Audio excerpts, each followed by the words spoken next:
Hey, we got somebody here.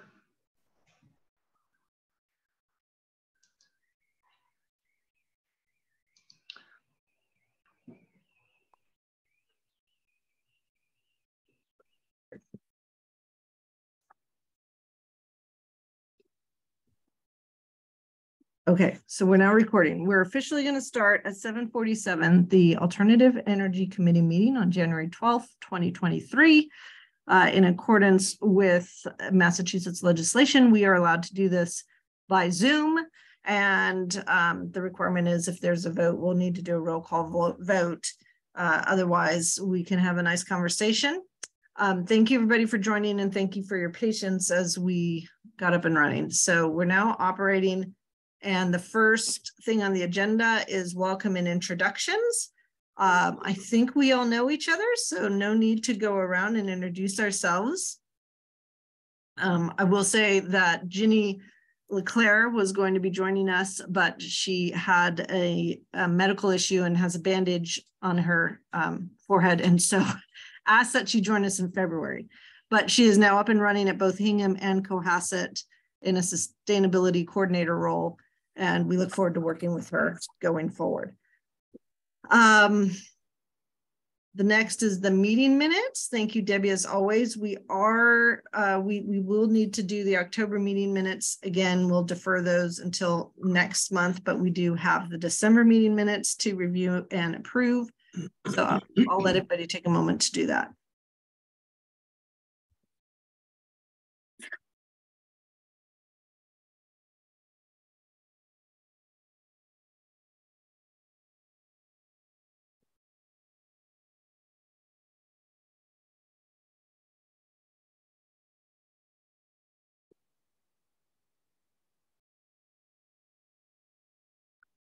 All right, when somebody's ready, we'll take a motion to approve the meeting minutes from December 8th, 2022. We'll need to do a roll call vote where you say your name and how you vote on the approval of the meeting minutes. Do I have a motion to approve the meeting minutes? I move to approve the minutes. Thank you, Steve. Do I have a second? I second that. Okay, thanks, Josh. All right, we have a motion, a second. Is there any discussion? I think, Josh, we need to correct your name. Is that correct? Yes. Okay. And I apologize. I will tell you, my email, for some reason, even though I have your email address, it comes up as Stoughton with a GH. And I keep referring to that to cross-check. I keep getting it wrong.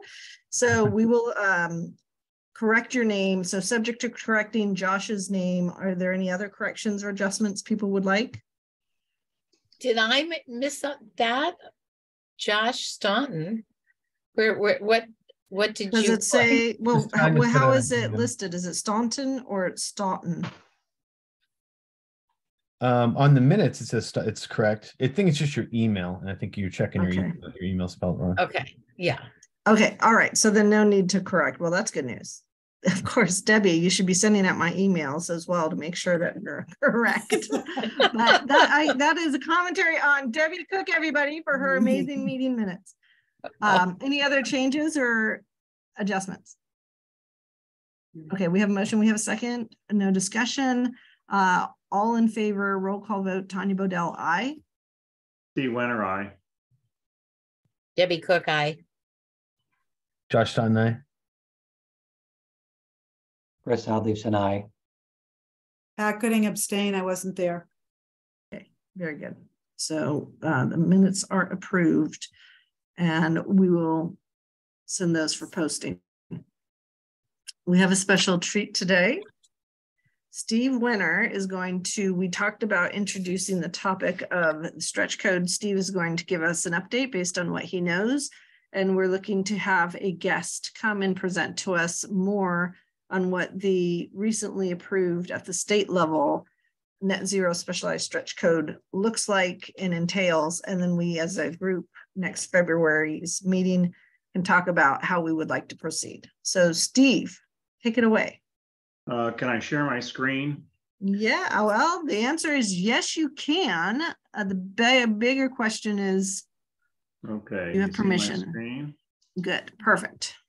All right, so let me make this full screen here. Okay, I'm going to show a few slides from the DOER presentation.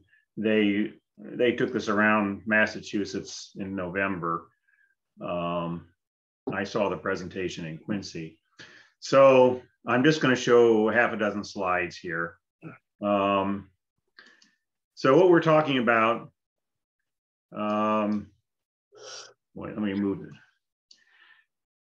There are three codes here. The base code, which very few towns in Massachusetts now adhere to the base code. Almost every town adheres to the stretch code because that's required for the green communities.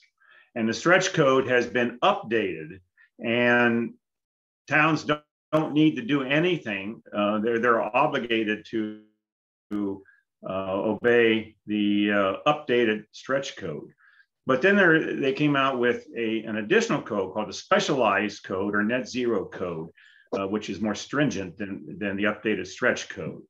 So you'll notice that the updated stretch code is effective as of this month for residential homes. And for commercial, it becomes effective in July. Now, the specialized code has to be, towns have to opt in to that one. I'll say a little bit more words about that a little bit later. So anyways, these are all the code, all the towns in Massachusetts that are under the stretch code, mainly because they're green communities. And so it's almost every town. Okay. Hey, So let me Steve, say a question. yeah, what's the incentive for towns to become a green community? Why would a town want to do that? Well, towns become a green community. Tanya can talk about this more because the state had rather generous incentives, grants that they would give a town if they were to become a green community and adopt the additional requirements of a green community. So I think Cohasset's gotten several $100,000, haven't we, altogether in grants? So that's the main reason.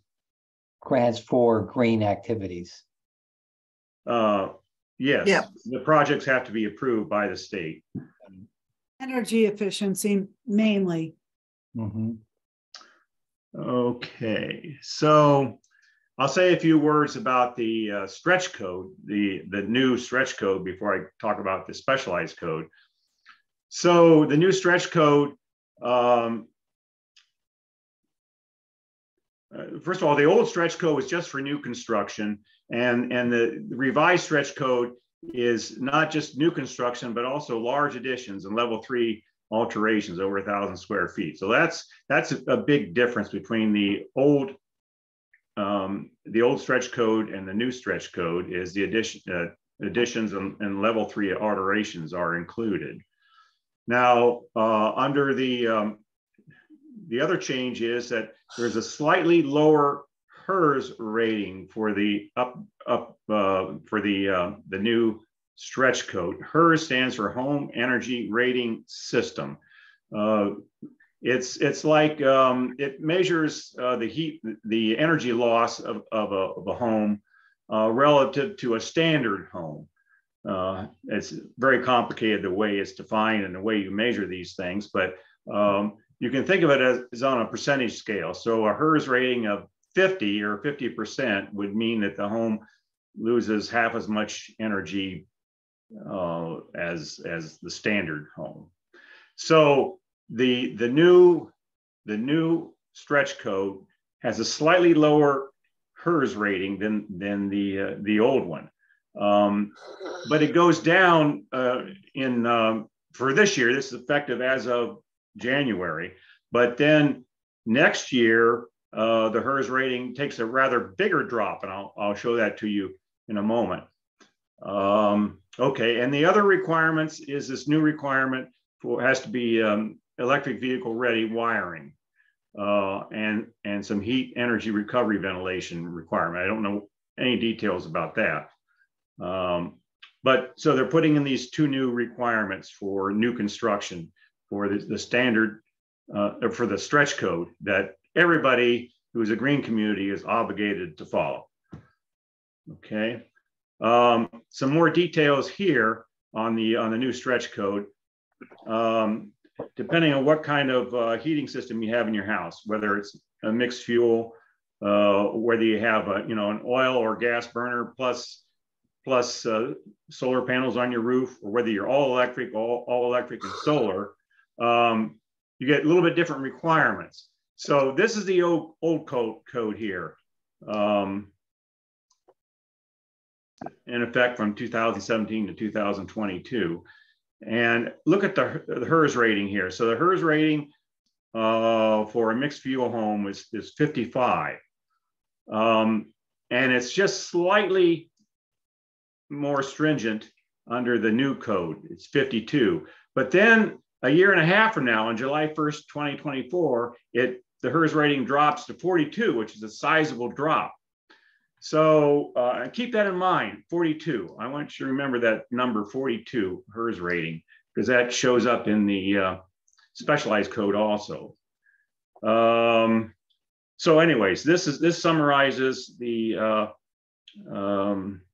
HERS index for the new stretch code. It's interesting that that actually you can, when you think about construction, you can actually fine tune it from 55 to 52. I guess that. Yeah. Well, the ratings are computed, of course, with a computer program that every contractor has to learn how to use. And it's very complicated. So I assume you tweak the insulation a little bit and the windows, maybe, I don't know, something, things you can do to reduce it. And it seems like a minimal amount there, but anyways, that's what they do. This is predicted HERS. This is not actual performing HERS. Yeah. It's it's for new construction. So a guy, if he's going to get a building permit, he has to show the plans and show the computer program predicted he's going to get a HERS of 52. Got it. Okay, thanks. If he pulled a permit in January, that's what you'd have to demonstrate. I don't know how you do it with a house that's currently in operation, current house. I'm not sure if the HERS ratings are terribly meaningful for existing homes. I'm not sure. I guess they must be, because they come up in renovations. Well, anyways, I'm sure you'll have lots of questions for our expert next month. So anyway, the other thing is that there are passive house option updates. Now, what is exactly a passive house? There are several international and national standards to define, depending on the organization, that define what a passive house is. But the Department of Environmental Resources has adopted this one called PHIUS. That's the standard for a passive house. And it basically it's to say that a house requires little energy input, little or no. And exactly what that is, I don't know. If you want to know more about that, there is a Wikipedia article about the PHIUS passive house standard, if you want to read details. Okay, so that's all I'm going to say about the standard, the updated stretch code. So now I want to go to the specialized code. So let's see. What was I? Oh, I wanted to say about this. Oh no, here we go. Sorry, one more slide about the standard. This is actually about the incentives that the state of Massachusetts is offering for doing these upgraded homes, more energy efficient homes. And it applies to whether you're doing the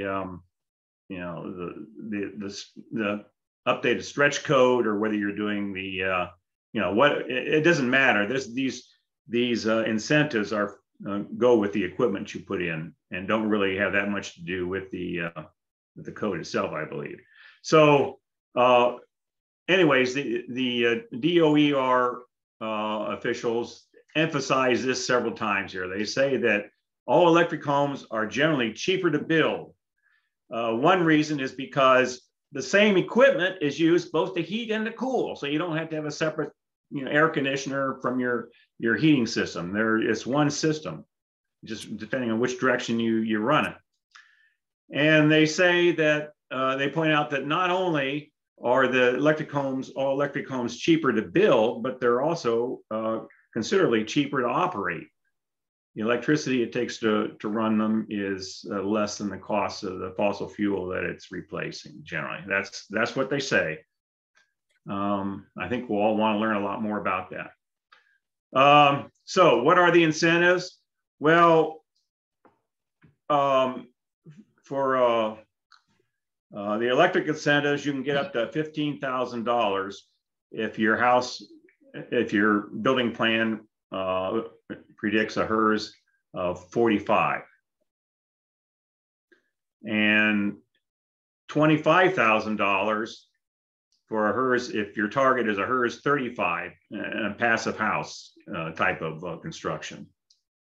So that's a sizable incentive. And also there are the Inflation Reduction Act has incentives too, from $2,500 to $5,000 per home, and other things for multifamily and commercial homes. I think there's a lot more to say about these incentives. I'm not going to do it tonight, but there's a lot more to say about a lot of details, a lot of nitty gritty. I think the federal incentives depend on your income. I think the federal incentives wanted to particularly make it affordable for lower income families to afford these upgrades or this type of construction. Okay, so now let me go to the specialized code. There's almost two slides I want to show you about that. So the first slide here, this is the process you have to go to opt into the specialized code. You need a warrant article, it has to be approved by town meeting. And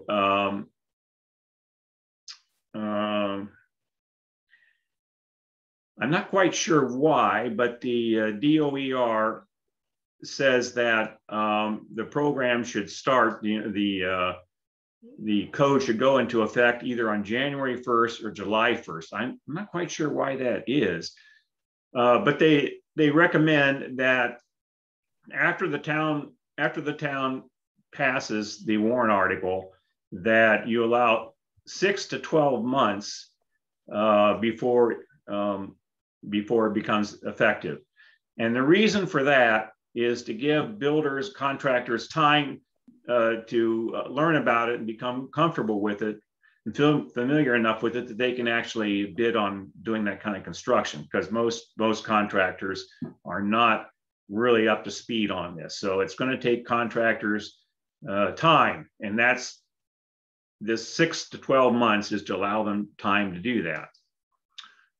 Okay, any question about that? Okay, now just one slide on the nitty-gritty of the specialized code here.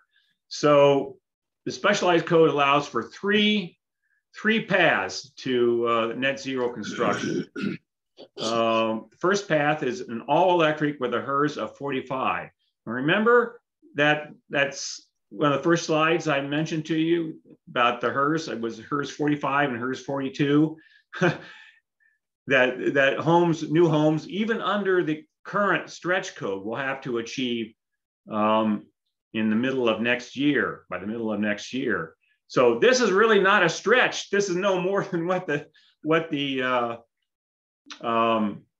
current stretch code is requiring. So you need that or a passive house. Okay, so that's one pathway to this net zero construction. Now,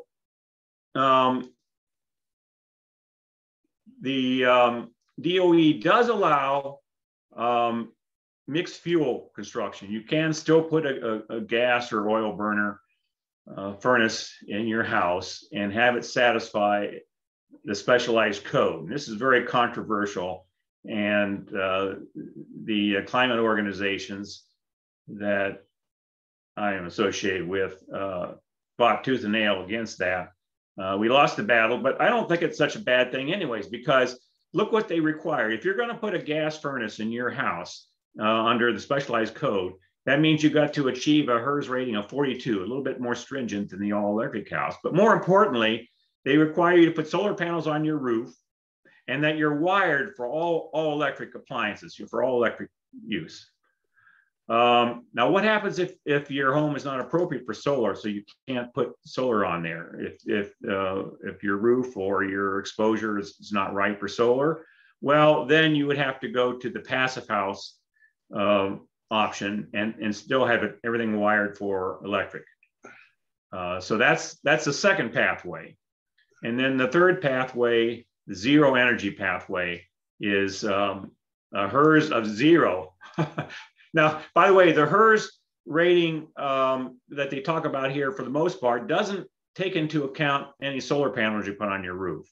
But if you put solar panels on your roof, you can recompute the HERS, and you could potentially get a HERS of 0. So they're saying get a HERS of 0 if you put, which is a HERS of 42 plus adequate solar panel capacity on your roof. Or a passive house, according to this PHIUS standard. So those are the 3 pathways to satisfy the specialized net zero code. In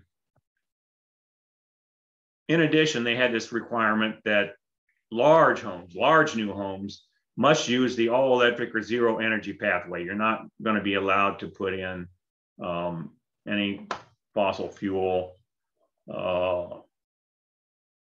furnaces or boilers in your house if you have a large 4,000 square foot house. Oh, notice that additions and alterations, there's nothing special about the specialized code. They didn't make those requirements any more stringent than the normal stretch code. So there's nothing new there. So anyways, that's it. Next month, I've scheduled a consultant that works for the Department of Energy Resources to come and talk to us. So he'll be able to answer, the technical questions in a lot more detail than I can. But anybody have any questions? Steve, this is Pat. Yeah. Thank you for bringing this to our attention. So I'm sure that Fran's on the phone, I think, and believe he's part of the town hall renovation committee. Does this affect what is proposed for the renovation for the town hall building? I wouldn't think so. No, the absolute earliest we could possibly get this in effect would be next January. That is, if we really busted our chops and got the old town behind us very quickly and passed an article at the spring annual town meeting, then we could have it go live a year from now. But the requirements are for a builder are whatever code is in effect when he pulls the building permit. So it's not retroactive. So if any kind of construction that has a permit pulled before the code goes into effect, which would probably realistically be a year and a half from now if we did it at all, would not have to follow the specialized code. So I don't know, Fran. I don't know how far along the plans are for the new town hall renovation, and also if it's just a renovation, a major renovation, remember that's the same as the stretch code. So the specialized code wouldn't apply at all. It's only for new construction. And the new stretch code and the one that's effective in January now is the stretch code. Okay. Right. But it becomes even more stringent a year and a half from now. The normal stretch code becomes even more stringent. It drops from a HERS rating of 55, I think it was, down to 42. It makes a big jump down. So, and towns won't have any choice about that. They have to follow that, or at least most, 299 towns in Massachusetts are adhering to the stretch code because they're green communities. So most towns, including Cohasset, would have to adhere to the stretch code. And that's, it's the first part of it's become effective already this month. And then the more stringent requirement kicks in was it June, I think, or July, is it, of next year.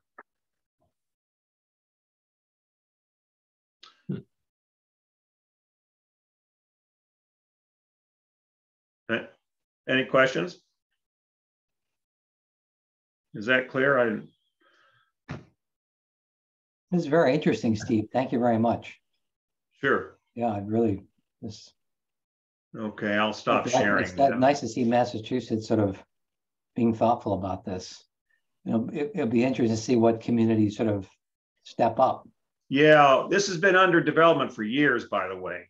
And there have been a lot of public meetings about it, and where people can make comments. I made comments myself, trying to get rid of the the mixed fuel pathway. But anyways, yeah, it's been a long time coming.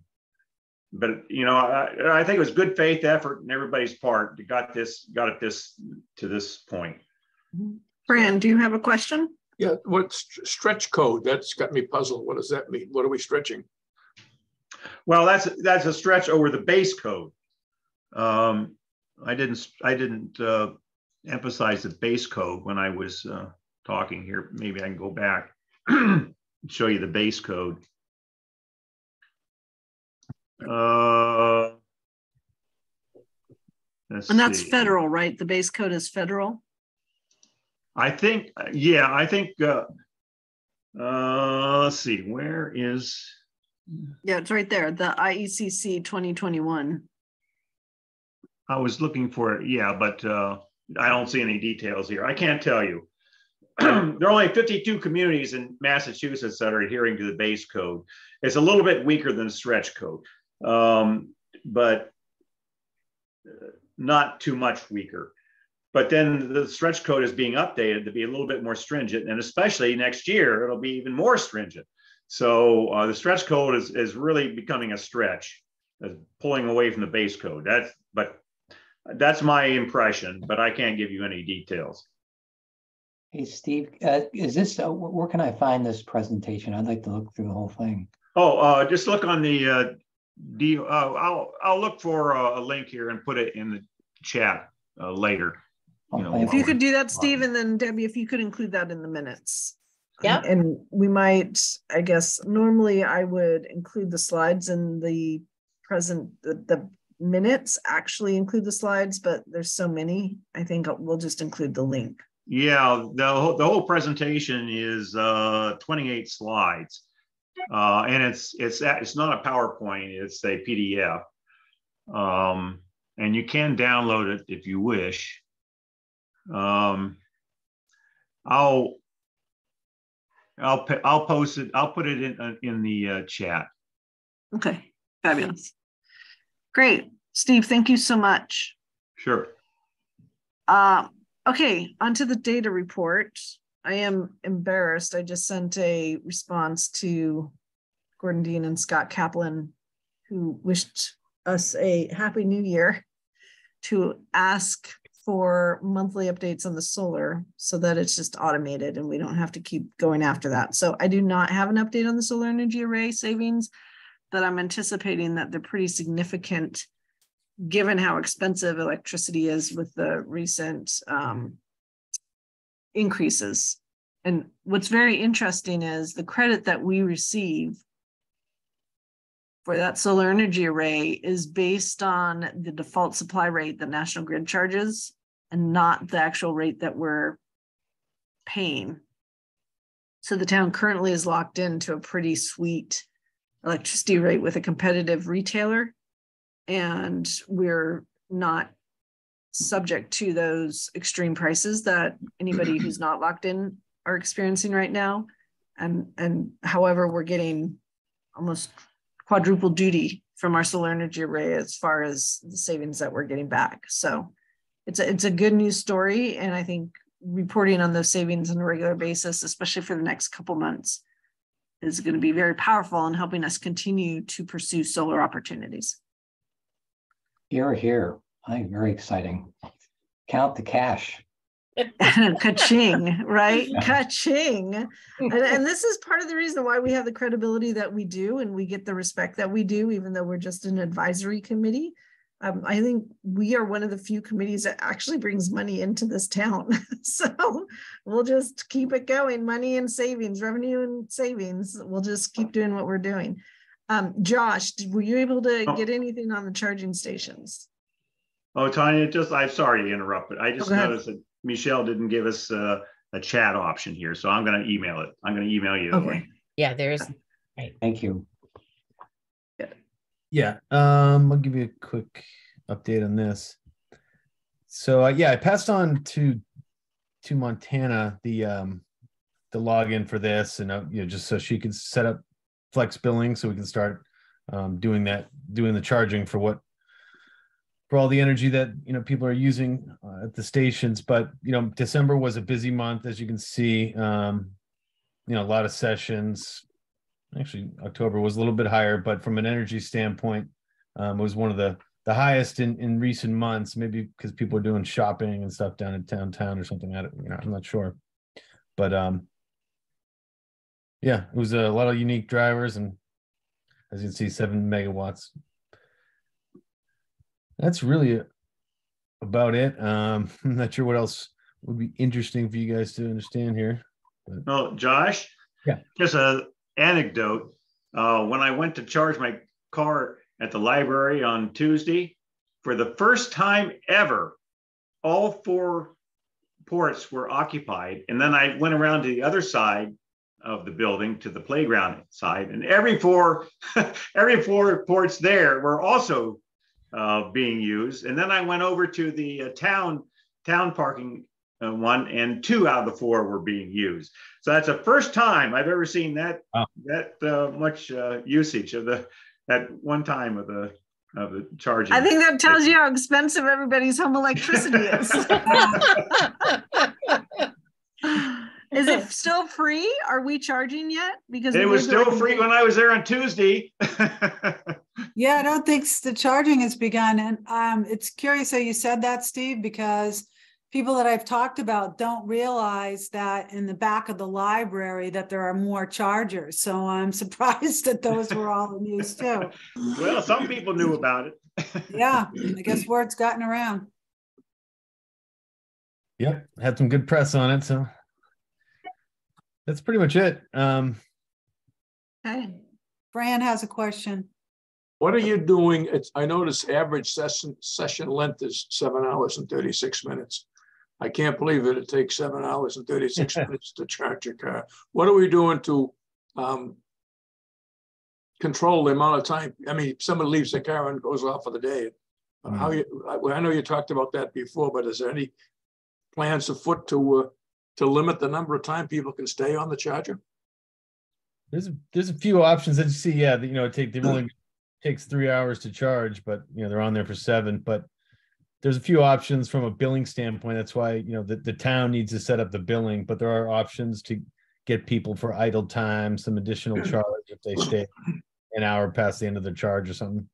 I could tell a little story there. Over the holiday, when I had guests here, we drove up to Salem to go to visit the museum up there, and they had free charging stations in parking garage for the museum, but there was a sign on it said limit to 4 hours of charging. Well, we walked around the museum and walked around Salem and went out to eat. And, by the time we got back, it had been like 5.5 hours, and my car was still charging. They didn't shut me off after 4 hours, even though the sign said they would. But it looks like you have those options to set up things like that.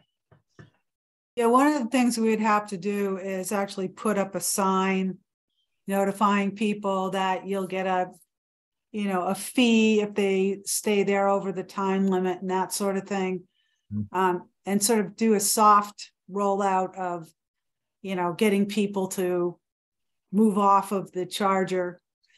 For example, we talked about a little bit the front of the library. They're just using those charging station lot spaces just as regular parking spaces. So they're not necessarily charging there. So you got to get people to change their behavior a little bit. And so more signage and that sort of thing. Yeah, maybe I think if you paint something on the pavement there, analogous to the handicap spots, just have, a little green leaf or something that might be effective. I think people only park there if they, all the other spots are taken anyways, which sometimes happens when there's an event going on at the library.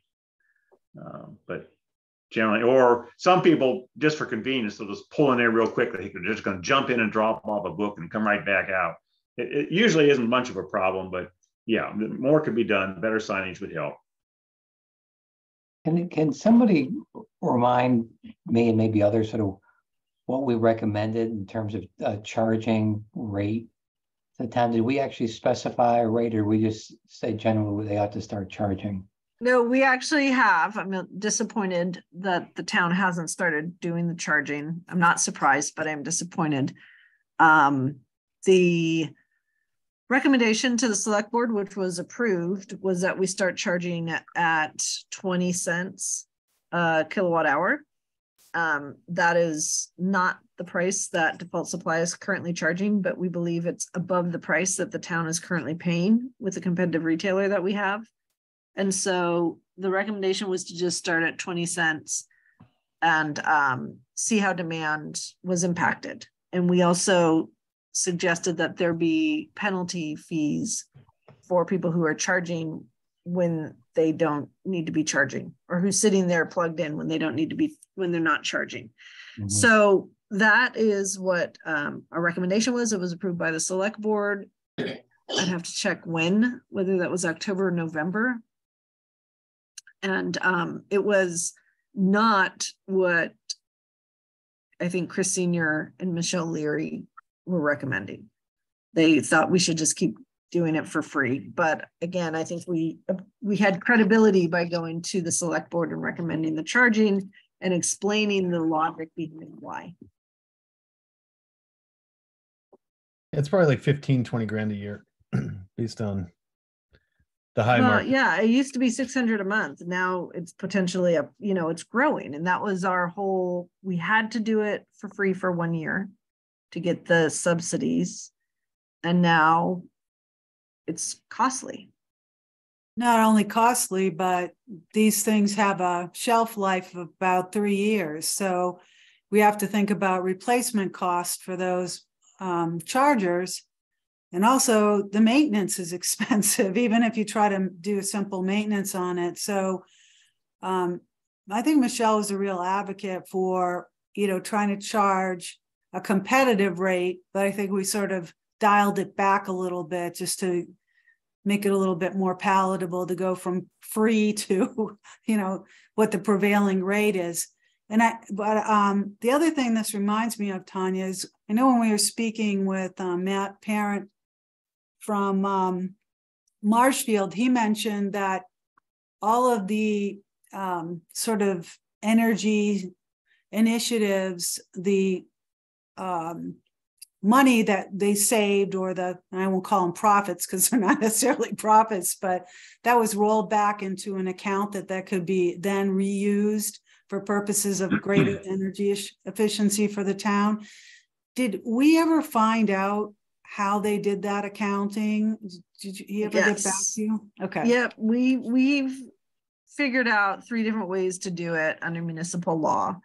And we raised it with the select board that this was something that we were recommending we do going forward with some of our initiatives, because there were savings that were being gained with respect to electricity that were being allocated through the accounts, which is fine.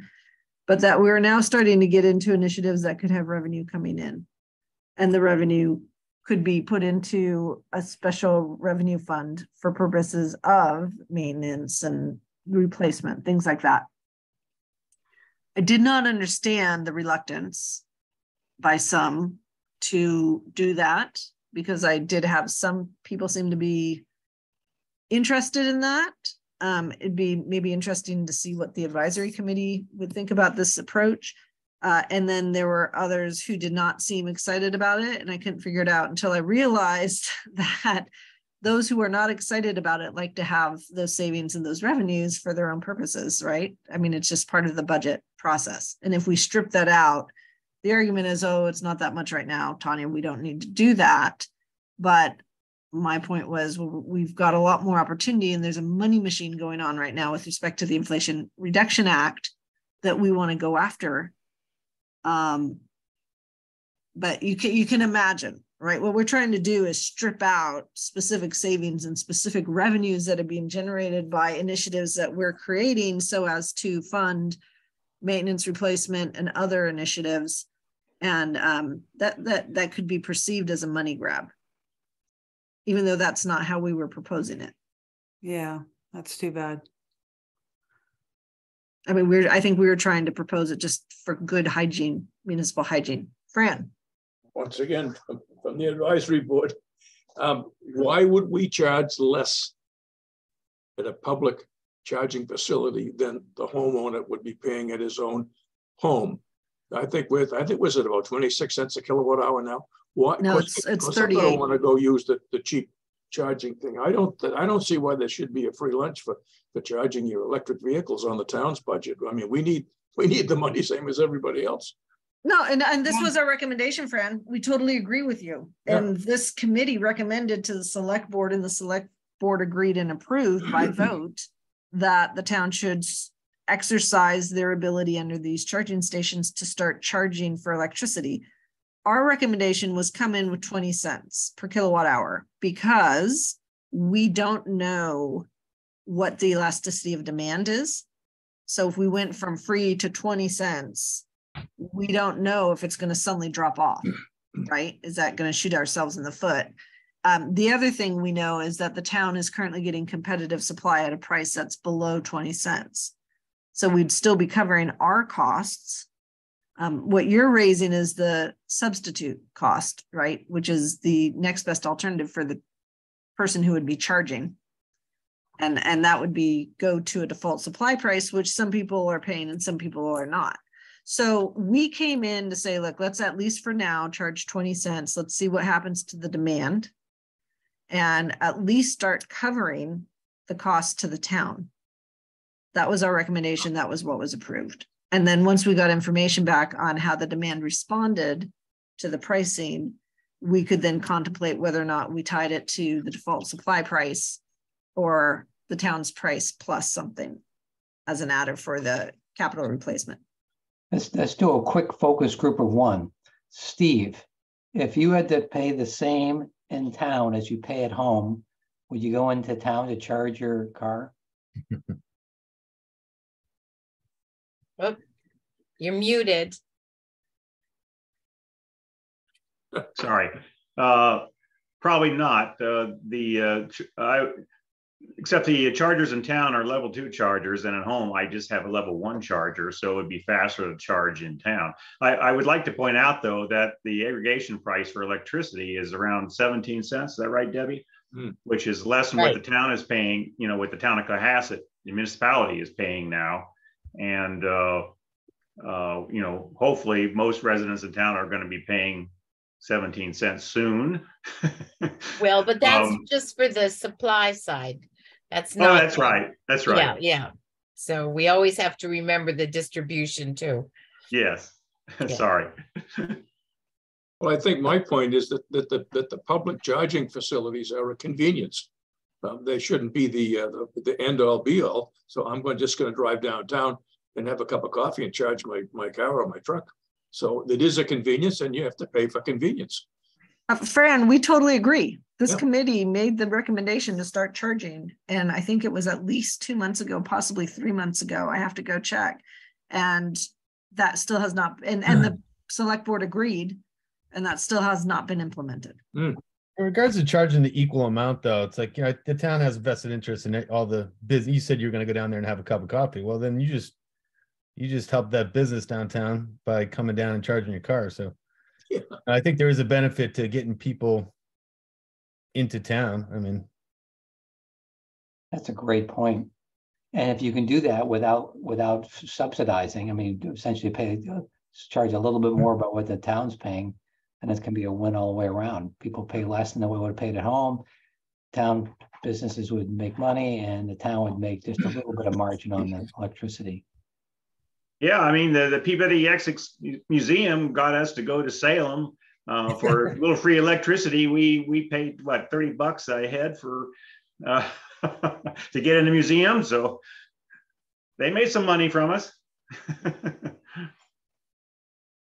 Yeah, most certainly there's a public convenience as well as a public economic development that you could use to justify, as well as come use the library. You know, it's a multi-purpose facility. But again, this committee did recommend that the town start charging, that the town start with 20 cents, which covered the cost to the town of the electricity used, so we could get a feel for what happened to demand. And of course, what happens to demand could be tied to what the price is at home. And it hasn't, and we also recommended that there be a fee for people who are idling at the station with the charger in after they're fully charged. So I think we need an action item, Debbie, to understand why the charging hasn't started.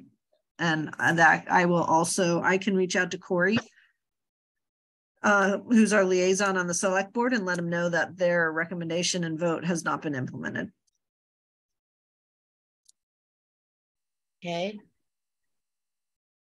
Who would own that, Tanya, from a implementation perspective? This is Michelle and Chris. Okay. And Michelle has been out, and Montana's had a death in the family.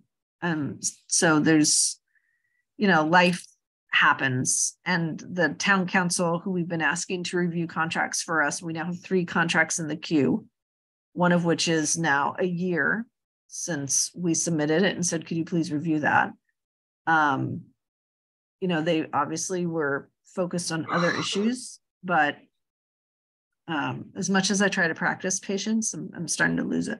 Yeah. Well, I was just more curious if, it fell, through the communication with somebody, but that's understandable. We had holidays and that sort of thing. Yeah. But I think, look, I'll send an email. I'll also just let Corey know that we discussed it, and it'll be in the meeting minutes, and we'll raise it with the select board at the first quarterly presentation we provide in 2023.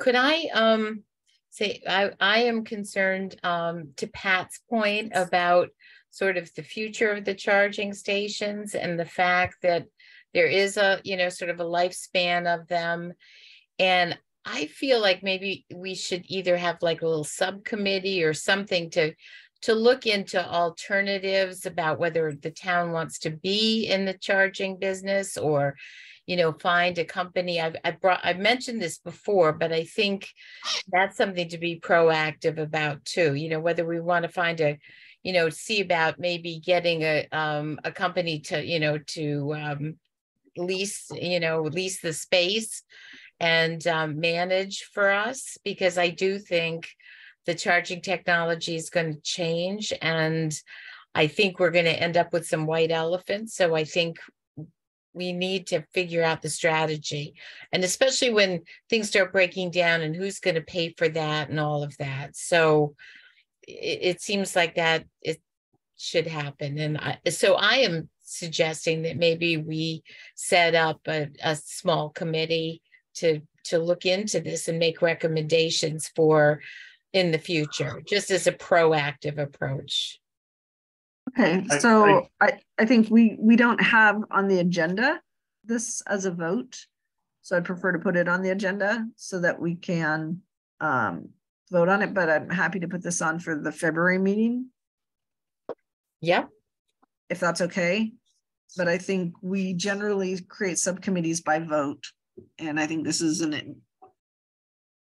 don't know if we necessarily have to put it on the agenda that we're going to vote on it, but could we just sort of get a sense of what people think right yeah, now? let's do a straw poll. I totally agree with this. And I totally agree. We're going to have fully depreciated computers sitting in parking spaces looking stupid. If we don't do something about it. By the way, I think ChargePoint will do it any way you want to. They'll own and operate the charging stations independent of the town, or they'll do it the way they're doing it now. You know, they're very flexible, I think, at least according to their website.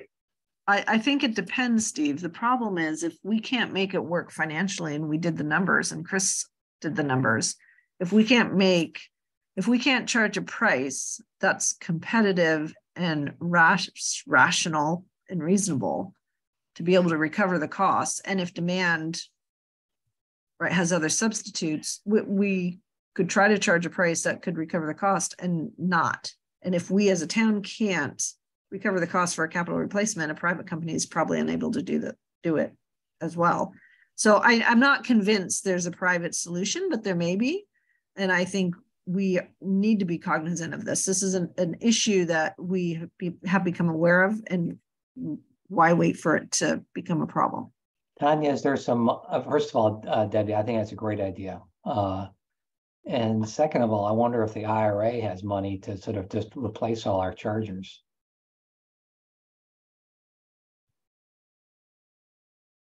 There may be some money. I think there's still money from the infrastructure bill that has not fully found its way through the states and into grants. Fabulous. Let's go get some. Yes. Money machine. Woo! Yeah.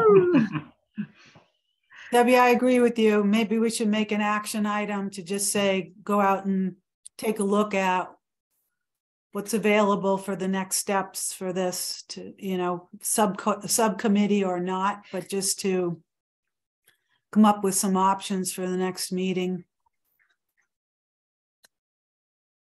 I would also say, and then Fran, I'd be interested in your thoughts, even though you're not an official member, but you're a liaison to the advisory committee.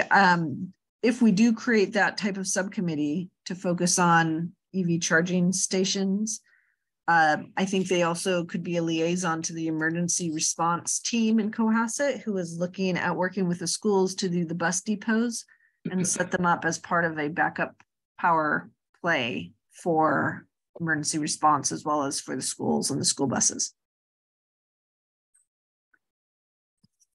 I think that's brilliant. I think we want to look at this as a whole, because a lot of times, you know, we're talking about it with the microgrid and, you know, using vehicles to put, you know, when you're put power back in and that kind of thing. So I think that's a really important thing, because I think also those level 2s are going to become, I don't know. I mean, you know, I think there's going to be less and less demand for them. So, so I think we need to just factor in sort of what the future is going to be and where we want to stand as a municipality.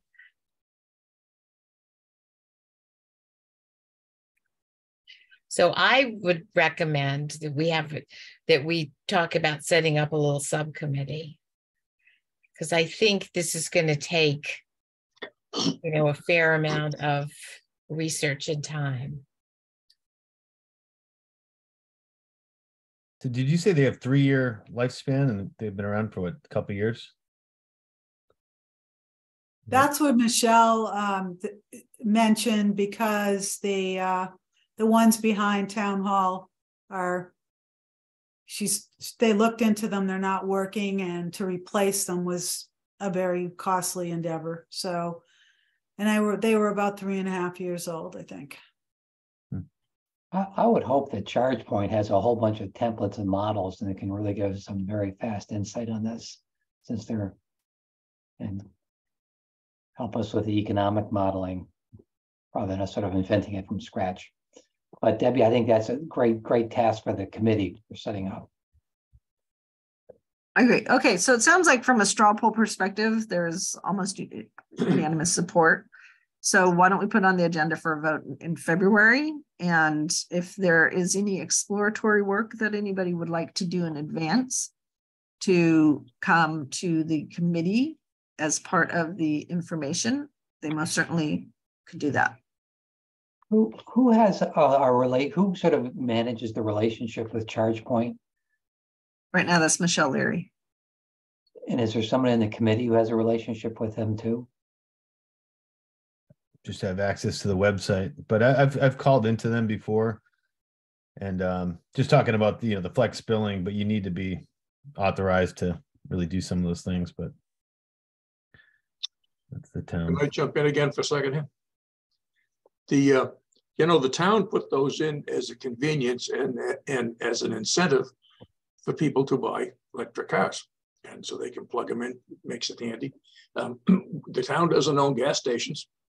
And we haven't had our own generating plant for probably 100 years for electricity. So wouldn't it make more sense to rent the space to, whatever the name, Chris, you just mentioned the name of the company that's providing the equipment, to rent spaces and give them a flat rental fee and let them maintain the charging points and maintain the maintenance and the repairs? I mean, why should the town be getting into that business? That's now we've established the fact that electric cars are here, and it's nice, it's convenient to have places that you can charge when you're on the road. One of my sons has a son in University of Alabama, and they drove in his electric Mustang down there, and they found charging points. Matter of fact, they said south of here, south of Pennsylvania, there were charging points all over the place. A few are up this way. But shouldn't that be a little commercial enterprise? Well, and I think, Fran, that's exactly what the subcommittee would look at. The reality is we have those charging stations we have because we were able to get grants worth 90%, approximately 90% of the cost of installing and buying the charging stations as a town from National Grid. It's unclear that a private company would have been able to get those same grants. So I think part of it comes down to who can get the grants. And now that we have gotten the data and have proven it out, I think we have more information to be made to make recommendations. So that would be another reason to have a subcommittee who would look into exactly these questions. Tanya, can I just jump in 1 second? This is Steve. Yes. Hi, Steve. Hey, I just heard that the ones at the town hall was a subscription issue. That's why Hingham went with the flow charges instead, because they didn't have a subscription like ChargePoint. I don't think there's anything wrong with it. I think there was a subscription they had to renew, which is I think it was north of 5,000-6,000. I just remember Brianna and I were talking about that. So just kind of, might want to ask. Okay, that's a good point. And just so everybody knows, Steve Girardi is our liaison with the Water Commission of Cohasset, and he also works at the Hingham Municipal Lighting Plant and brings incredible expertise. Oh, and the former chair of this committee. So Steve, always great to have you. Love being here. There's multiple hats on Steve when he joins us, so it's always great. Well, I didn't, Steve, I'm sort of still kind of a neophyte. When you said subscription, I didn't quite understand what you meant there. So, I'm not a charge professional.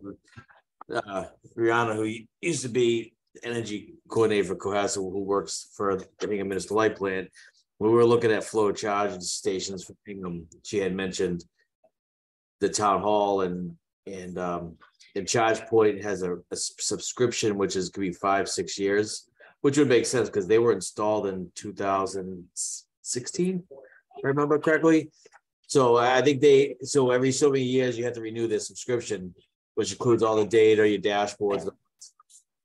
So and that's my son yelling in the background. Got it. All right. Thank you. So we should just look into ask the question. It might just be, like I said, a software subscription renewal, and that's it. Okay, great. All right. Thank you, Josh, for showing us the data, and everybody for a great conversation. And I think we'll make sure that we put that into the agenda for next meeting. And Debbie, if you can put that as an action item to put that on the agenda for February, that would be helpful. Yeah. Because I actually do review the meeting minutes, and that helps inform what the agenda items are going to be. So nothing falls through the cracks. Okay, on to exciting news since we last met. Oh my God. Oh my God. Oh my God. You just won't believe it. Like, honestly, the what has happened since our last meeting 1 month ago on community choice aggregation is a little cray, which is crazy. So I'm going to turn this over to Debbie and Steve to give us an update.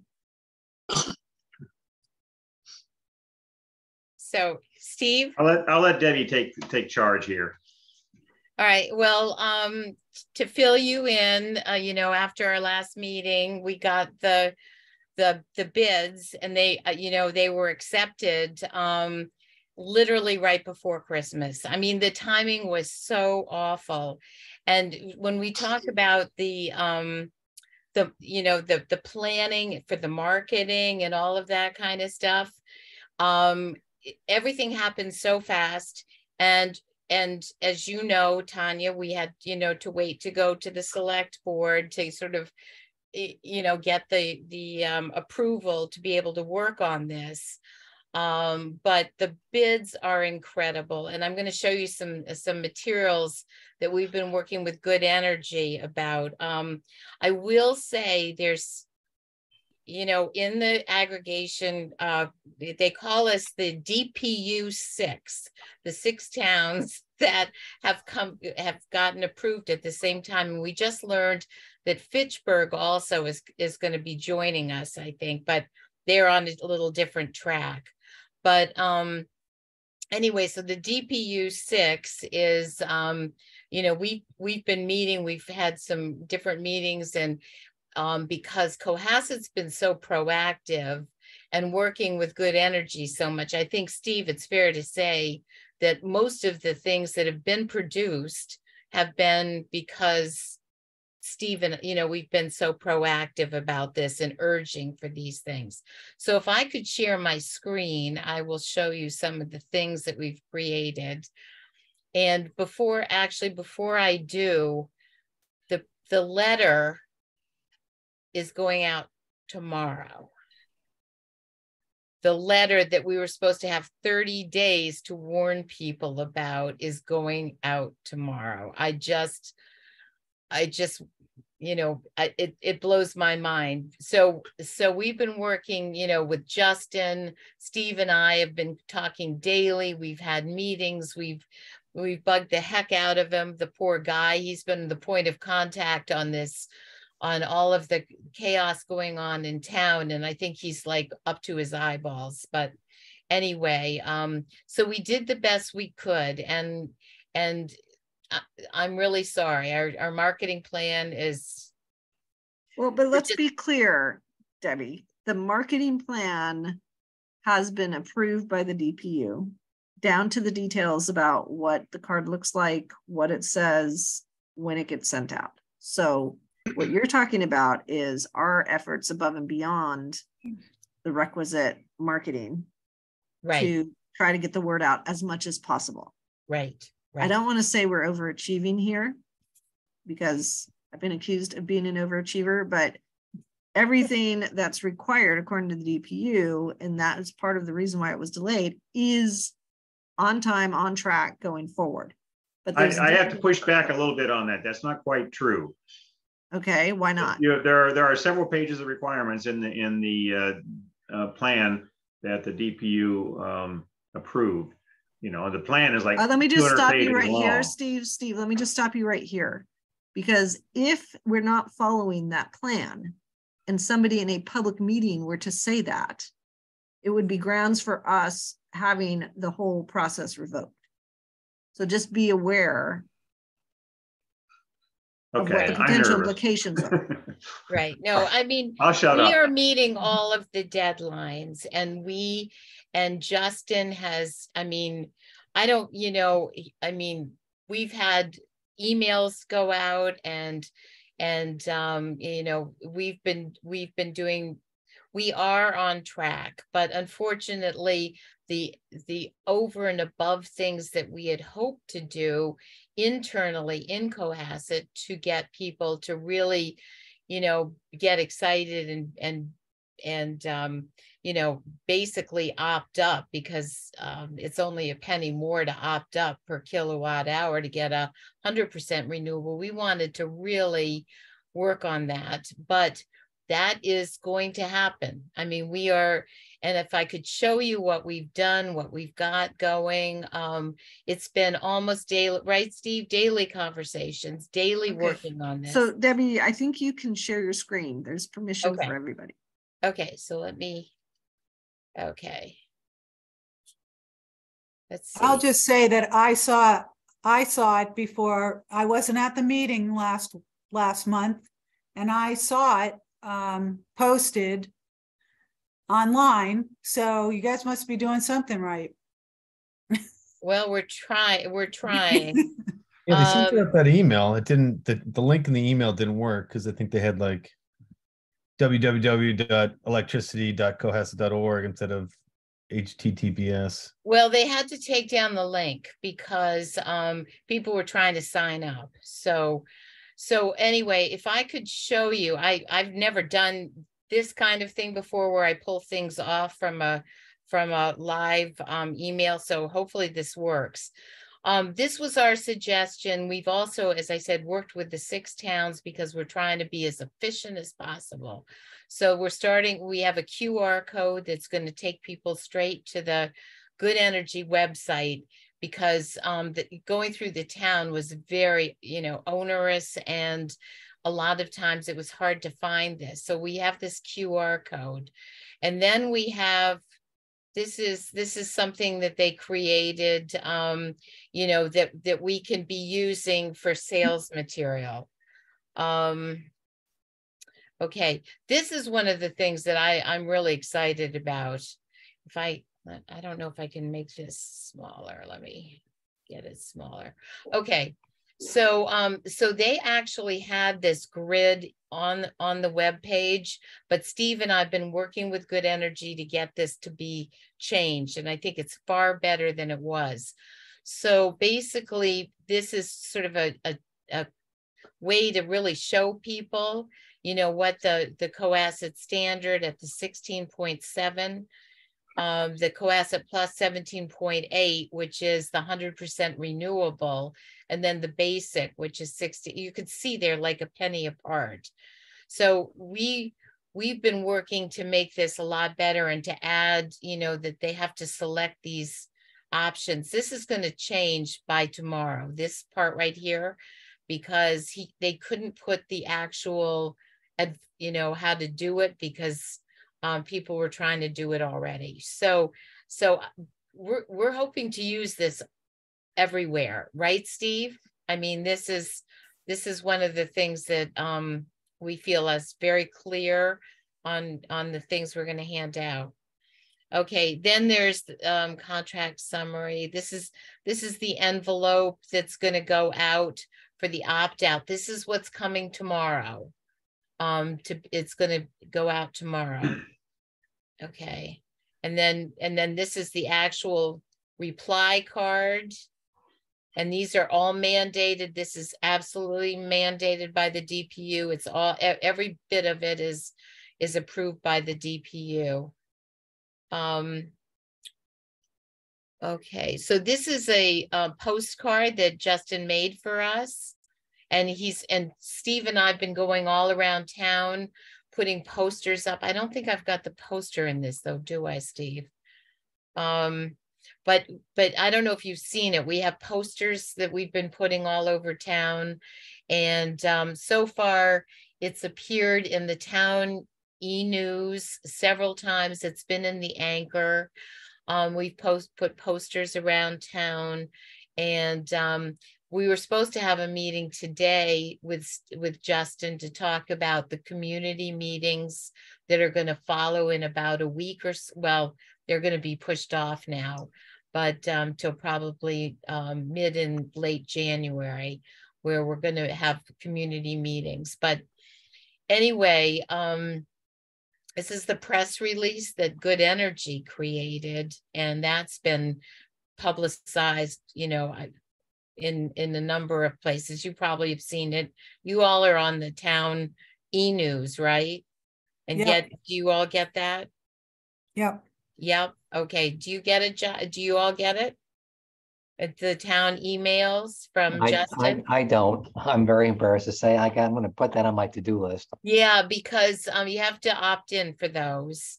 But, you know, so anyway, that's the official. We have to be really careful about, you know, putting things on Cohasset 143. But we had a meeting yesterday, I think, with Good Energy in all 6 towns. And we have gotten, I came up with the idea of having a contest between the towns or whatever about getting people to opt into the 100%. John O'Rourke was on the call, and somebody had suggested, I think Lisa from Situate suggested that we have a tagline for a penny for the planet, that we thought we would have sort of a contest and try to really urge people to opt in to get the 100% renewable. Stephen, our feeling is the default, which is only 10% above the minimum standards for the state, is for a penny more, you can get 100% renewable. So what I wanted to ask the committee is if, you know, if people are willing to jump in and help us get that word out about, because we've had permission to do this, you know, is to go a penny for the planet and to really try to, you know, educate people about, you know, the value of opting in to get the 100%. So Debbie, one question. Oh, go ahead. Oh, Tanya. sorry. I was just gonna say, when I was interviewed by Justin on Monday, he said we have to be very careful that John doesn't want us advocating for any one aspect of the plan. That was, John was on the call with the 6 towns on Tuesday, right, Steve? He liked the idea of a penny, you know, for the planet.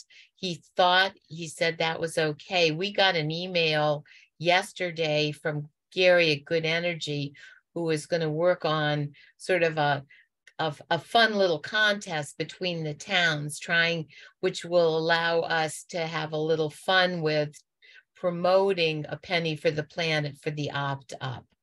And so basically, John yesterday said he saw no problems with it, and they all okayed it. And you know, and Gary is working on the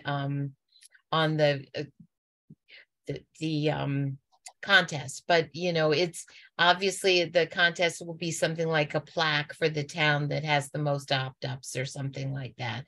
It's, you know, it's going to be just, it just allows us to kind of, you know, keep it fun and keep it in the forefront. So everybody was pretty excited about that. And so anyway, so I think now, because the letter goes out tomorrow, that it's a full court press for the next month on getting people to return, either, you know, defaulting, they don't have to do anything, but it's going to be more about getting people to opt up. A penny for the planet. I think one problem that we realized that we had not known before was that we had been laboring under the impression that everybody's going to get this letter, even if they had a third-party contract, but that's not the case. Only people that are National Grid customers are going to get the contract. So those of us like myself and Debbie had third-party contracts will not get the letter, and they'll have to find out about the program in some other way. So that's why our outreach is so important. And Right. Steve, do you, even though you don't get the letter, will you be brought into the program without? No. Those people who have third-party contracts have an extra step. They have to, first of all, they have to learn about the program. Then if they want to join, they have to cancel their current contract with their third-party provider. And then they have to enroll either through a website or by making a phone call. So they're not automatically enrolled. It's only those who are National Grid basic customers that are automatically enrolled. Yeah, Chris, you can think about this program, the community aggregation program, is allowing the town to be like a competitive supplier. Mhm. So whereas there's competitive retail and Steve and Debbie and others who are 100% green from a competitive retailer right now, they do not automatically come onto this plan. Got it. So it's only the National Grid default supply customers who would automatically enroll. Yeah, more importantly, we're not automatically informed about the plan. We do not receive a Right. letter, so we have to get the word out in other ways, all the other methods. How does this rate compare to what you're paying to your current third party? Is it higher or lower? My third party just went up, which is one reason I just canceled this week. My third party supplier, it went up to like 29 cents, I think. So this is a real bargain for me. And Debbie still gets a cheaper rate, I guess. But I'm at 13. I think 13 cents. I suspect her rate's going to go up too. She just doesn't know it yet. I look at my bill every month, and the day it does, when it does, I'm out of there. That's for sure. But the thing is that one of the things to remember is, and Steve and I were sort of panicking because we really want. I mean, obviously, the most green energy, possible, and for this penny more. And we thought, oh my gosh, we've lost so much time from the holidays and all the distractions. But people can opt in at any time. I mean, they can opt in, 6 months from now if they want. So to the 100%, that's not a problem. The interesting thing though is if people opt out and they go back to the default, not to the default, but to the basic one, they will not ever get another, Good Energy does these sweeps, and they will never hear about this program again, even if there's a new contract in 21 months. This is running for 21 months. They will, so they're out for good forever. Debbie, wait. I'm not sure we have that quite right. Opting out is totally different from opting into the basic plan. So if they opt out by sending in the opt-out card, then what you said is right, I believe. That's what I'm talking about. Yes, but not opting down to the basic plan. That's not right. Okay. So if they opt out altogether, and then but who would do that? Because they default to National Grid or whatever. Yeah. Unless they have, I don't know. If somebody opts out, they'll of the whole entire program, not the basic rate, but they opt out of the entire program, then they're never going to get a letter from National Grid again, but they can still go back in. But if they do, it'll be at the market rate at that time. They won't get the aggregation price. Right. What's the supply price right now? I mean, I'm paying 28 cents. So, I mean, if somebody's opting out, we should literally send somebody to their house and make sure they're okay. So once again, I mean, this is what the residential right now is, 33.89. And so, I mean, when you look at this for the Cohasset standard, which is the default product, 16.7, 1 penny more, and that's 100% renewable. I mean, it's just, but it's that extra step. You've got to call. And the thing is, the only way to opt into this, you have to call. This is an actual phone call. So this up here will say that after tomorrow, this will say this, how it's done. Because this wasn't here before. And I said to Gary, you gotta tell him how to do this. But yeah, the version that I saw had a phone number there too, in addition to the website, but that's. No, he took that out because somebody was. Yeah, I know. He took out the whole thing, but yeah, before it had a phone number and a website. Right. But anyways, when it goes live tomorrow, that'll go back in there. So yes. Yeah. So one of the questions that's been raised is what happens when the duration of this particular pricing is up? We default back to National Grid. This locks you in for the term of the program, which I think it's a year and a half, right? I thought it was 21 months. 21 months. I'm sorry, 21 months. Now it would be the same price for all 21 months. Now National Grid is going to lower their price in the summer. So, that 34 cents that they're charging right now is going to go down. How much will it go down? I don't think it's going to go down below our aggregation price, but it's possible. So whenever we talk about the prices, we have to always put in a caveat that future savings are not guaranteed, because we don't know.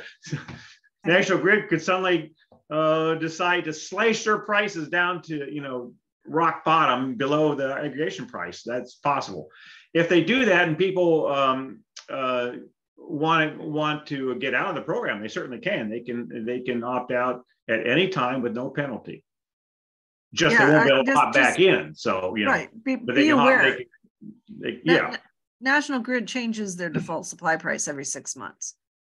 And they have both for people who want to have the same price for all 6 months, you can have that.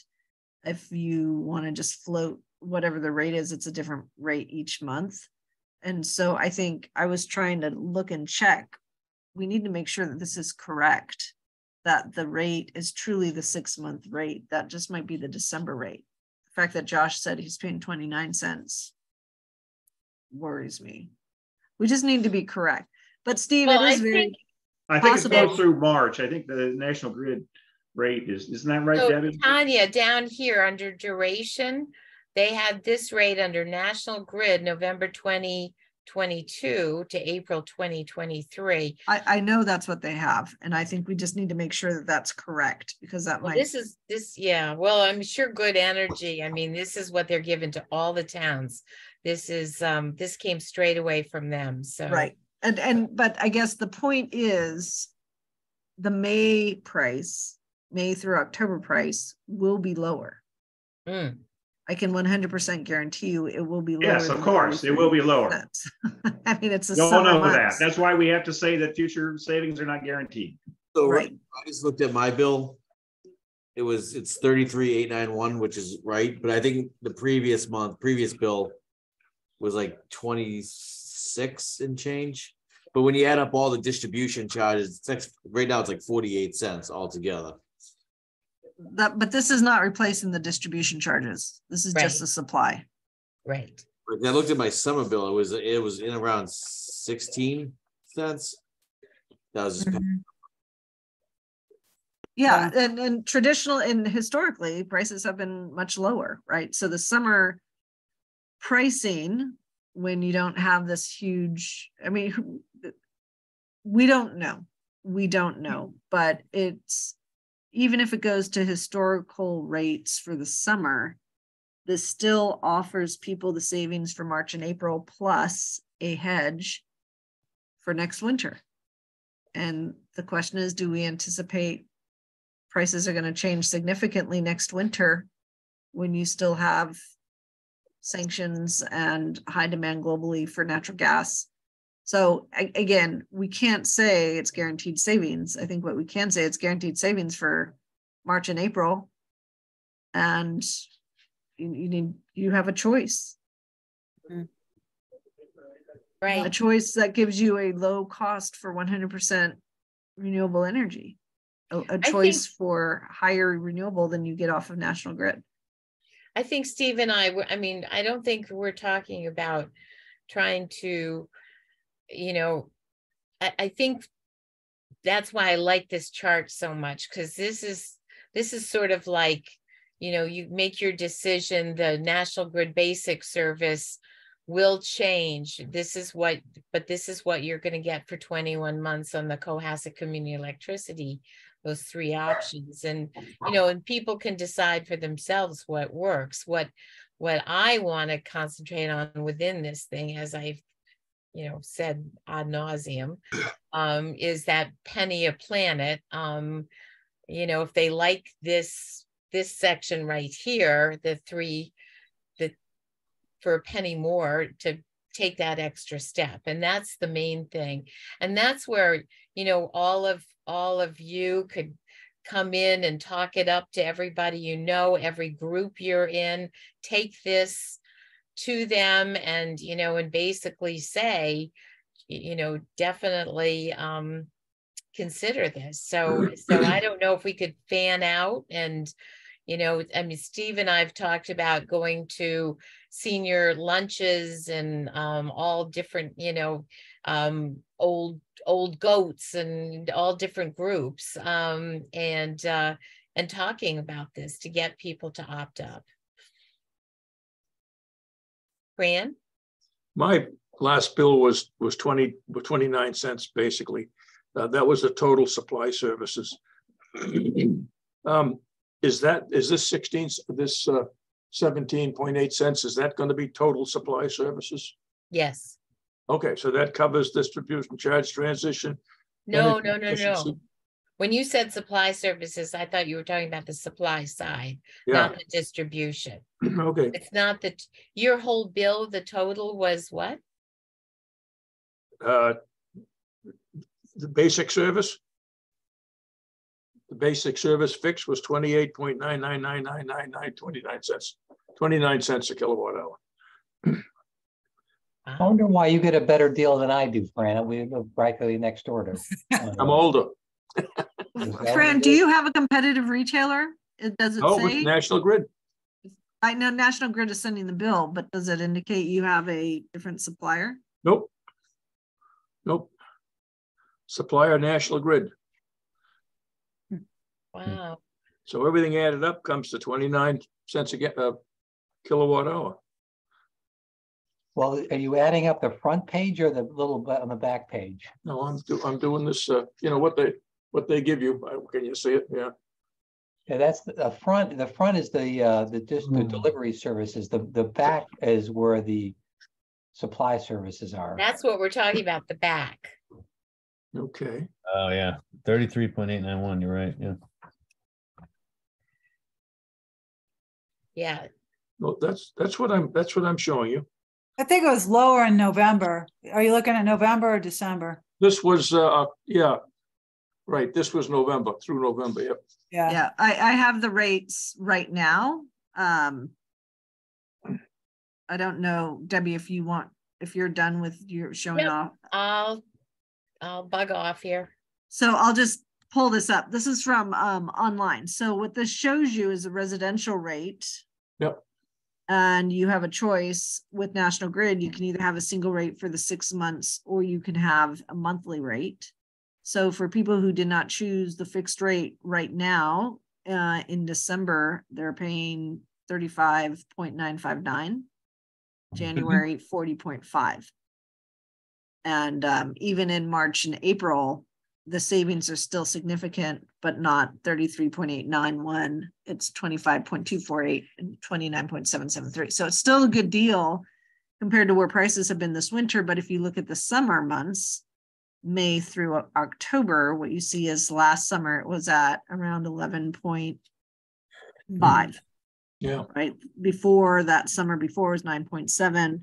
So, people, I think we just have to be aware that we don't know what the summer rate is going to be, but historically it has been much lower than where this past winter has been.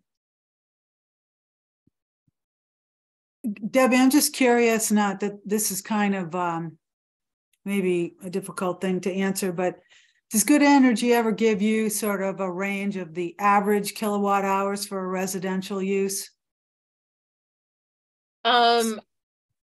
I think we could figure that out because I was talking with Lisa in Bertola in Situate, and they had calculated, I think, sort of an average rate that you could actually, you know, talk about either the savings or a comparison. Is that what you're talking Yeah, that's about? kind of where I was going when you're talking about the penny. So it could be a penny for the planet, and it might be, you know, a dozen donuts for the month of January. You know, I don't know what it is. Exactly. You know, so you people know. have some concept of, yeah, it's a penny, but how does that scale to a true cost over the You're absolutely time right. period? And Lisa and I were talking about that. I think, you know, we can definitely get that because she did say she'd seen that before, of sort of an average kilowatt consumption per house, you know, of a house or whatever. So we could translate it to, you know, a cup of coffee or something. I can tell you what it is according to the EIA. Says the underachiever of the group. Right. Well, I always think about it as 1 megawatt hour, or 1 megawatt hour per month is close to the national average. The national average is 900 kilowatt hours per month. So 1,000 kilowatt hours is approximately, I think, what we do, but we have a large, it's not large, but it's definitely leaky. The average residential electricity consumption in Massachusetts is around 630 kilowatt hours per month. Okay. So I would say probably in Cohasset, given home sizes versus the average in Massachusetts, we're looking at around 800. And that goes for Hingham too. We go about 825 average. Okay, so there's a good cross check. Thank you, Steve. So yeah, I would say 800 to 900 kilowatt hours per month would be the average homeowner in Cohasset. That's double ours. Yeah, right. I mean, that's the thing. If you have a tight house, or, you know, if you have a good conservation of space, The lights off. you keep the lights off, unlike somebody's husband who I won't name, you can save that electricity. So that's $8. The TVs are a big suck. The extra refrigerator. That's $8. That's $8 difference to get 100% renewable. That's a pound of butter. It's a dozen eggs. Right. If you can find them. If you can find them. So $8. I mean, wow. I think that's the kind of translation that hits home. I think the pennies You are right. Yep. $8 is what? A couple of cups of coffee or one Starbucks. Yeah, one grande. So anyway, so I, you know, I don't really, does anyone have any questions? There's so much going on and so many moving parts, but you know, does anyone have any questions, and would anyone like to sort of, you know, kind of join Steve in my effort to get the word out about the penny for the planet kind of thing, and, you know, and get people to help maybe go visit churches and things like that, talk this up? I still have a question, because I'd like to talk this up to people. I think it's a great thing, but I want to know where that 17 cents comes in. Is it the basic service? Is that what the 17 cents is? It's the one on the back. If you turn This is my bill right here. it's the back. That's the front, Yeah. right? And then if you turn it over, the back, it's right. It says basic service though. Yeah, that's what I'm looking at right here, the back. The back, and yours says, Front. mine says 33.89. And what is yours? On which, that may be the later bill. This was the one I paid in the end of 1st of December. Okay. And this says basic fixed services, 29 cents basically. Yeah, So that- 28.571. 28 point, 999990999, so, to be exact. Huh. I want, what does it say the dates of service are, Fran? October through November 25th. I got my, hey, Fran, I got my previous bill. That's what your and my rates are the same, 29,990,999. Exactly. So that was the last month. So the current one Yeah, is the 33,891. right. So That's the where- rate that's the rate we're talking about with this. Right. So that's going to go down to 16 cents. Okay. Okay, good. That's what I thought, but I just wanted to be sure on that. Thank you. No, 17 cents. 17. 17. Well, that's and if any more, you get 100% renewal. Well, I'll tell you, Debbie, you're going to save me real money. I mean, we're talking about And the planet too, I hope. yeah, save real money and the planet. I'll tell you what, I'm happy with that. Very good. All right. Thank you for the explanation. That's good. Again, I think we need to get the word out and just let people know how this plan works. And Debbie, thank goodness you are a marketing background and can bring that talent and that skill to this town to help get the word out, because we did say to Jack Creighton, we were going to do everything in our power as a committee bringing this forward to make sure. You'd have to live under a rock in Cohasset to not hear about this. Well, that's our intent, but I have to give a shout out to Justin Schreier. I mean, he is a dynamo. He is an absolute dynamo, and he gets right back to us. And he has been such a partner on this. So, you know, I can't say enough. So anyway, the three of us have sort of really, you know, formed a team, but we'd love more people to join us because I guess I would like to mention that our first public meeting is going to be 2 weeks from tonight at the Wilcott Center. And then we're going to have a second public meeting the week after that. So I would really like people in Cohasset to know that this program is is in the works, and so if they have questions, they can attend these meetings.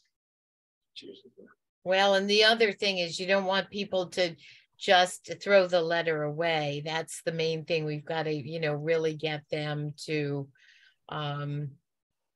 you know, to basically be aware of this letter. I wish Wouldn't it be nice if we had a town newspaper? Huh? Wouldn't it be nice if we had a town newspaper? I know, but the anchors had a story. You know, basically, Tanya, you did a you know, a little spot that I think, you know, we're going to put out there on social media and everything. One thing I will say, anything that we do, Good Energy is asked to see it. So it, you know, we'll be running everything by them because the DPU is very, very strict about, you know, what we can say or do. But anyway, I think, you know, I think we're pretty much all working together. And I think with the 6 towns, I think we can leverage a lot more stuff. So what I showed you today, they made this a similar thing for each one of the towns, custom made for the towns, but based on a template that they created for Cohasset. So that was kind of exciting. This is great. Great All job. right. Well, anybody who's interested, please reach out to Debbie. And Debbie, Steve. thank you for all of And your to amazingness Steve. on this. Thanks, you guys. Appreciate it. Okay. Solar energy. I think this is just trying to keep tabs on efforts underway. We've got a contract. I will say this again, as I have for the last, I think, 11 months. We have a contract from Palmer Capital related to a solar energy array on top of the Stop and Shop buildings that would save the town a guaranteed 1 to 2 cents per kilowatt hour. And that contract to buy those credits would is supposedly in front of the town council or sitting in a queue for town council to review. It, in the scheme of things, maybe it hasn't caused a delay because National Grid is in the middle of a cluster study looking at whether or not Cohasset can put more solar in the town. So that study has to be completed before we are able to move forward. This is a strategy of National Grid that they have adopted in Western Massachusetts as well as in Rhode Island, which is when they start to get a lot of requests for solar, they sort of put a timeout and do a study to understand what the implications are for the system. So not because of us, but because of the towns around us, we are in a timeout with respect to putting more solar on. But once that study is done, we'll have a better idea about what the costs are. So that's that. There's also, as I mentioned, the Emergency Response Center is looking at trying to use the bus depot as a multi-use function. So the buses currently don't have a place to park in town, and they're looking at a spot at Deer Hill, and that spot could have a carports as well as charging stations, as well as a battery, and could feed directly into the schools and could provide backup power to the Emergency Response Center, which is in the basement of Deer Hill, going forward. So there seems to be interest among some of the members of the school committee at doing this because of the work that we had already done. And Glenn Pratt is taking the lead on this, and turns out he could have a glass of wine at my house and he'd have a school committee member and an alternative committee member and himself sort of pounding this out. So we're trying to figure out if we can make something like that work, but hopefully we'll be able to figure something out and move forward subject to National Grid study. So that's sort of where opportunities are. Oh, the other thing is the library. I'll say this again, the library is replacing their roof. And once they replace the roof, we could install solar on that roof and get significant savings, 4 to 5 times what we would get from the Stop and Shop rooftop. So we're monitoring that as well. Because it's that much bigger, Tanya? No, because it would go directly into the building. Oh, there we go, behind the meter. Behind the meter is a much more lucrative way to go. Got it, yeah. And that would be the same for the carports. So the carports would go directly into the schools. And for that same reason, we would get a higher credit rate. Mm-hmm. And it's tied to the state rules about the solar program as well. So that's it on solar. Any questions? Anybody ever think of the Music Circus parking lots for solar? Yeah, you know, we had put out a request for proposal in 2020 and highly encouraged the bidders to think about third-party sites that they could explore for purposes of putting solar panels up, including parking lots.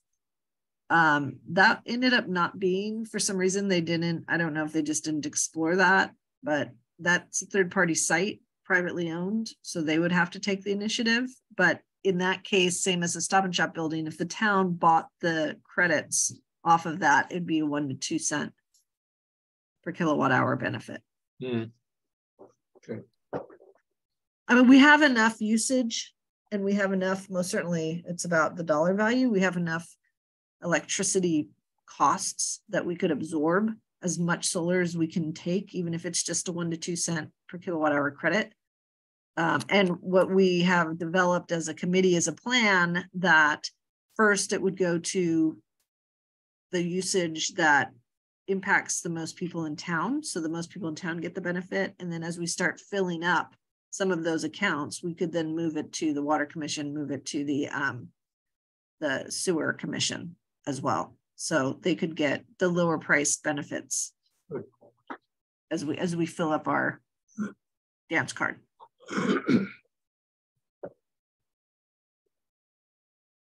Okay, other grants.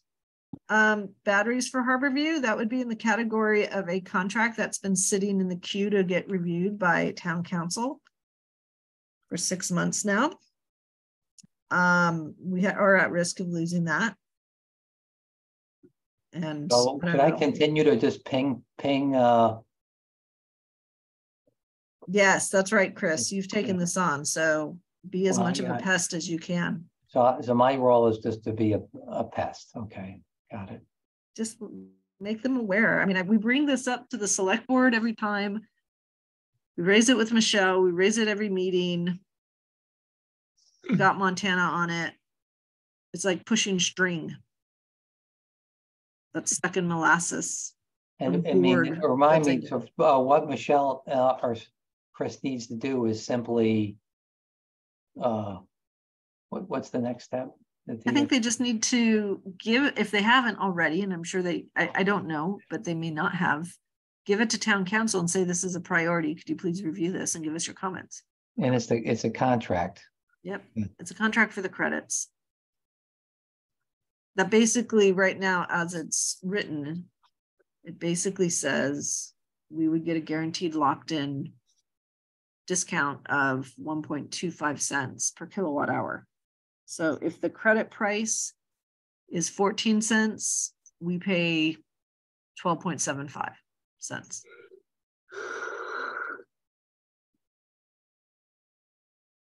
If we put the batteries in there. Oh, sorry. That's, yeah, I'm thinking about the solar. I'm still on the solar one, which hasn't been reviewed. For the batteries, it's $20,000 from Mass That's it. CEC. So we just need to review the Mass CEC contract, sign Yeah. it, they send us $20,000 to install batteries. Correct. Okay, pretty straightforward. Yeah. Okay. Yeah. I'll continue to be a Good. fine. Yeah, focus on the batteries. We can also, I mean, I'm gonna send a formal action item, Debbie, for me is to send a formal email, a formal memorandum or a formal letter from our committee if everybody agrees, just saying we now have 3 contracts. We're waiting for review. This is when we first submitted them. We are at risk of losing grant money and savings if we cannot proceed quickly.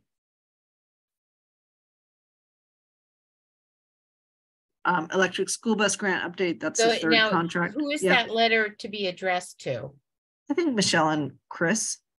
Okay, I mean, unless people think we should send it to the select board. yes, Why don't we send it to the select board and copy Chris and Michelle okay. and the advisory committee? This is about are we still on batteries in Harborview or are we back to solar? It's all 3 of the contracts. So it'd be for the solar, the batteries for Harborview, and the next one that we're going to talk about, which is the electric school bus demonstration project. All right, so we're going to send a letter and I'm going to call Michelle and ask her about this. Oh, you just keep buzzing. You just Okay. keep on it. Okay. Like every week, I would send an email. She's going to start ignoring you, but just send an email every week. You can copy Corey Evans. He's our liaison with the select board. Tanya, And about the copy Montana. batteries, Mhm. the town has to pony up some money on those too, right? No, nothing. Nothing. Oh, wow. It's kind of pathetic. Where are these batteries going to be installed? Do they require a housing or do they require a sheltered area? That's somebody who's paying for that. It would be for the Harborview lobby, the Harborview common areas that the residents use when there's an outage. So It'd be it's- backup power. It's not a particularly big battery bank then, is that right? No. No. And Okay. you know what, the $20,000 would be basically 2 to 3 power walls, Tesla power walls, the equivalent of 2 to 3 Tesla power walls. And we did the calculation of how much it would, in the middle of winter, it could cover them for a day and a half. And in the middle of summer, it would be like 8 days. But summer tends to be shorter. It would just keep the air conditioning on. So for people who can't stand the heat or don't have good temperature regulation, they could just go hang out in the common area. Okay, thank you.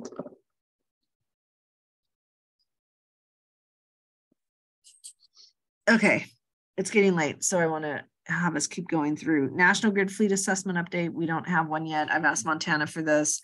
Like I said, Michelle has been not as available as she normally is, and Montana has had a death in the family. So they've been, I've been asking for an update, and hopefully at the next meeting we'll get an update on where that stands. And then carbon inventory, same thing. We're aware that there's money for this, but we don't know where it is or what it's doing. On carbon inventory, I will say Hingham is wrapping up their climate action plan, and that is in a final draft form. The carbon inventory is underway. And if I do say so myself, it's quite a good plan. So what we might want to do in April is have somebody from the Hingham Climate Action Planning Committee come and talk to us about what that process looked like, what it required. That's a great idea. Can we read the plan, look at the plan in the meantime? I can send you a link. That'd be great. It's in a draft. It's, again, it's working draft, but they're posted in public so that people can provide comment. So I'm confused. I thought the carbon inventory was the MAPC study, which seems to have fallen by the wayside. That's for us. Yes. And what I said is I don't have an update for that. Okay, but we didn't mention MAPC, but that we're talking about the same thing. That's right. Yeah. The MAPC grant. Yeah. And if anybody has, for discussion at the next meeting, if anybody has any suggestions on what we can do better to make sure we're not putting money at risk, I'd love to hear it. And I think part of it's situational because of what's happening, but on the other hand, I think there just may be things that we could do better to try to make sure things are front and center.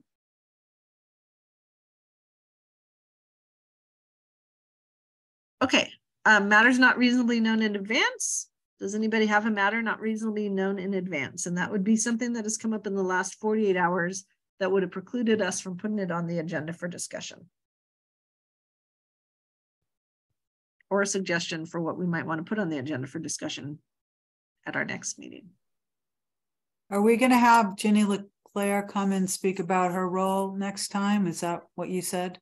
That's the anticipation. So I think we have somebody lined up to be a speaker, but we would, as part of the introductions, have her introduce herself and talk about what her role will be with us going forward. Okay, great. Thanks. We will have the speaker from DOER there. Okay, great. If you want to revisit, like what types of things we want to cover from a social media standpoint, I know we had Dave Herman was one of the people that was going to do an update. I'm not sure if you wanted him to come on here to do that update or to do like just a self-taped kind of video for the website. But we can put that if you want to discuss it next month. What do you recommend, Josh? I mean, I'd like to see it. I think seeing the video is kind of more interesting probably than him coming on and talking. I don't know. That's my thoughts, but if you want to put it on the calendar for next month, we can revisit it and come up with any other thoughts of things we want to make sure we get out there. Awesome. So I'll put social media and marketing on the agenda for next month for an update. Okay. Anything else?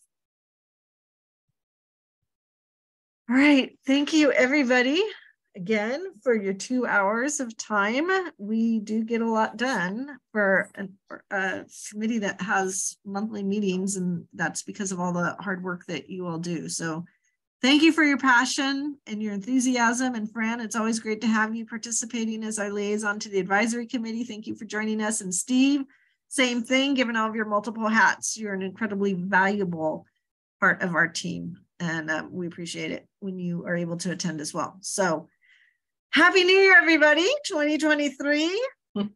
We'll be requesting a quarterly update with the select board, I guess in March. So we'll try to get that on the agenda and we should be able to give a lot of updates on our initiatives. We also, at the next meeting, will talk about priorities of what we want to focus on. We'll do a look back on 2022 and a prioritization for 2023.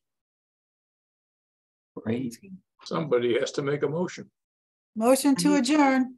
I'll Thank you, second. Pat. Do I have a second? Yeah. Thank you, Chris. Second from Chris. No discussion needed. All in favor, say aye. Aye. Aye. All Good right, good night. night. Bye. Bye, everyone. Aye. Bye.